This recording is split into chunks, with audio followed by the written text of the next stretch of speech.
In the previous unit, you learned how to work with metric and imperial measurements.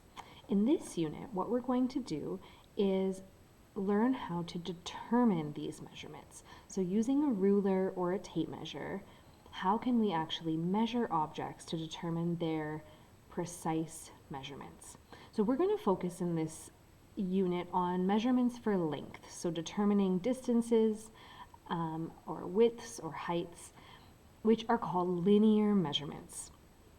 The most common way we find these measurements is using a ruler or a tape measure, but we can also estimate. So it's handy to know roughly the size of these various units. So you can see in this table here, we have a list of what are called referents. A referent is just an object that gives you the approximate length of these units. So for example, you can see, and we talked about it briefly in the last unit, that something that is, for example, 1 centimeter is approximately the width of your fingernail, the width of a pen or pencil, whereas an inch is about the thickness of a hockey puck. A kilometer is a distance you could walk comfortably in about 15 minutes. So these references allow you to judge how big or small some of these units are by referring them or comparing them to common objects. So if you look at this example 1, it says determine 2 household objects that are approximately each of these sizes. So something that's approximately 2 feet long, well, 1 foot is about the size of a floor tile. It's also about the size of your foot. Imagine that. That's where it gets its name. So if you think about something that would be approximately 2 feet long, it might be something like a cupboard, or even maybe the width of a chair could be approximately 2 feet long. But we're definitely looking at something in and around that size. We wouldn't say that a couch is approximately 2 feet long, because obviously a couch is much larger. So when you're trying to estimate these measurements, you want to use those references. So you need to know approximately how long is 2 feet, and then select an object that's close to that size. If we then compare that to something that might be 4 inches thick, we know that's definitely smaller than 2 feet. So 4 inches could be about the size of a coffee cup.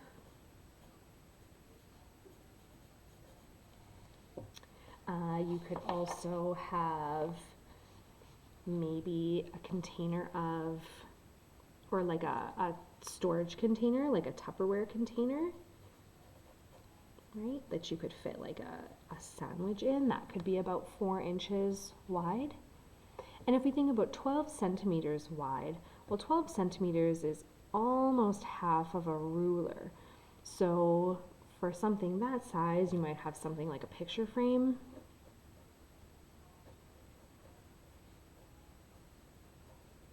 So something that's smaller than a cupboard or a chair, but larger than a coffee cup or a container, maybe a box of crackers might be approximately that size. So you're just estimating. Now, more commonly, when you're actually measuring the sizes of objects, you're going to use an instrument, most commonly either a ruler or a tape measure. And the instrument you choose to use is going to depend on the size of the object. So for example, you wouldn't use a ruler to measure the length of your bedroom. You would use a tape measure. But you could use a ruler to measure something small, like maybe the length of a toothbrush. So you need to know how to read these measurements. So we're going to start by looking at imperial measurements.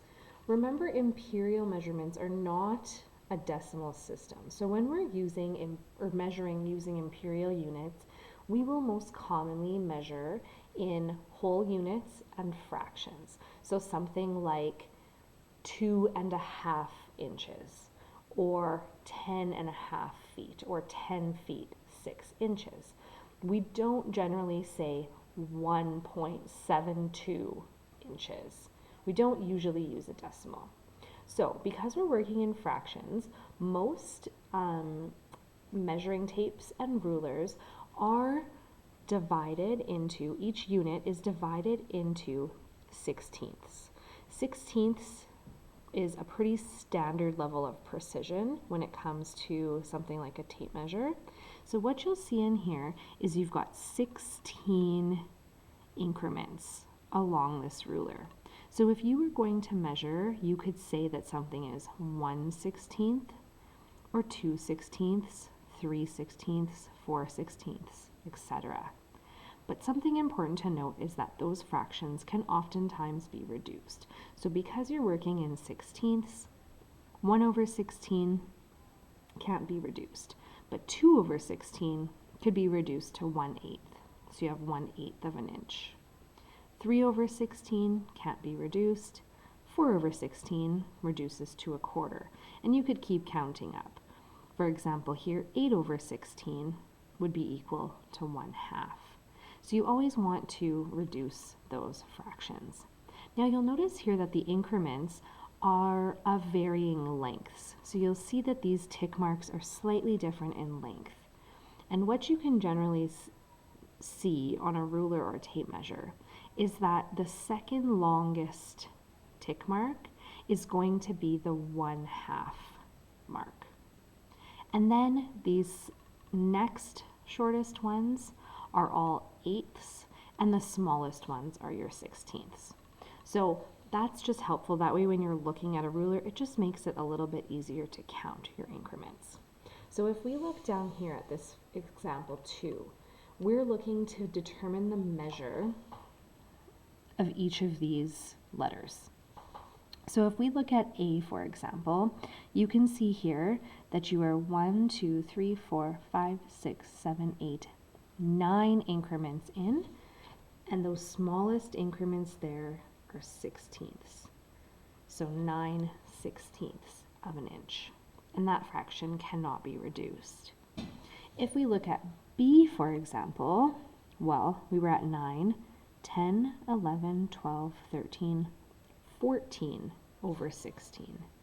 But that fraction can be reduced. If we divide both the top and the bottom by 2, we get 7/8 of an inch. So always try and divide. If you look, now if you wanted to just count these middle-sized increments, you could also do that. And you would see that there's 1, 2, 3, 4, 5, 6, 7, 8 of them. So 7/8 is another option. If we look at C, you can see here that this is right on that longer increment, and it's directly between 1 and 2. So this is going to be 1/2 of an inch. You could also, 1 and 1/2 inches. You could also count here. You've got 1, 2, 3, 4, 5, 6, 7, 8 out of 16, which reduces to 1/2. And I almost forgot it, but this would be 1.5 because we're going from 0 all the way here. If we look at D, we've got 2 inches and 1, 2, 3/16. So 2 inches and 3/16, which doesn't reduce. And E is 2 inches and 3, 4, 5, 6, 7/16. If we go all the way down here to F, we're at 3 inches and 1, 2, 3, 4, 5, 6, 7, 8 is the halfway mark, 9, 10, 11, 12. So 3, and then we've got 12/16, which we can reduce to 3/4. Right, if you divide both by 4. So 3/4. And then G is 4 inches and 1, 2, 3, 4, 5, 6 out of 16, which we can reduce to 3/8. So you always want to measure these imperial measurements using a whole number and a fraction. When we go to metric measurements, though, it's a little bit different.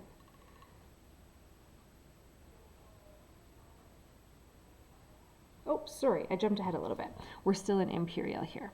Rulers are not always divided into sixteenths. Like I said in the previous example, sixteenths is the most common increment, but they're not always measured that precisely. So you always want to check and see how many increments you have. So on this ruler, for example, between 0 and 1, you've got 1, 2, 3, 4, 5, 6, 7, 8. So this ruler is just in eighths. So if you were measuring this paper clip, you're at 7 out of 8. 7/8 of an inch. So you want to pay attention to that. Most commonly, your increments will either be halves, quarters, eighths, or sixteenths. Those are the most standard increments when you're measuring in imperial units. Okay, now on to metric. So for metric measuring tools, when we're looking at a ruler, for example, you are going to be measuring in centimeters. And you can see that in centimeters, they're always divided into tenths. So 1, 2, 3, 4, 5, 6, 7, 8, 9, 10. In this case, we can actually just use a decimal. Hopefully you remember that when we're working with tenths, if you have something like 1/10, that's equivalent to 0.1, or 4/10, which is equivalent to 0.4. So because we're working in tenths, we can very easily change these to decimals. So if we look down here at this example, when we're looking at A, you can see here we're at 1 centimeter.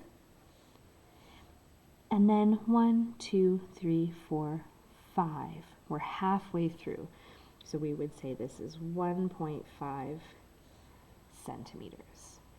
It's also equivalent to 1 centimeter and 5 millimeters.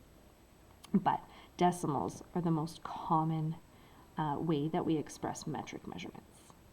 If we look at B, we're at 2 and then 0.9. So we're only 1 away from 3 centimeters. For C, we're at 4.12, 4.2. For D, we're at 5.123.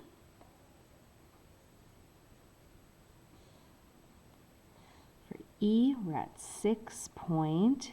This slightly longer increment is the halfway mark, so that's 5. So 6, 6.6. F is 8.1. And G is exactly 12 centimeters. So that is how we use measuring instruments to measure in both imperial and metric.